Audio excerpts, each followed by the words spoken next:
wireless digital flow regulator team, and so the idea behind our project is that you have a pool cleaning system that requires a specific flow rate. So we use a sensor to monitor the flow rate, and then we control the pump accordingly to maintain that flow rate.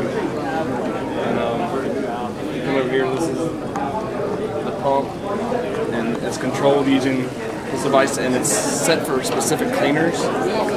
So you have a set flow rate that you're trying to achieve, and so the data's set wirelessly to the pump, and it's controlled accordingly. And you come in and look at our interface here.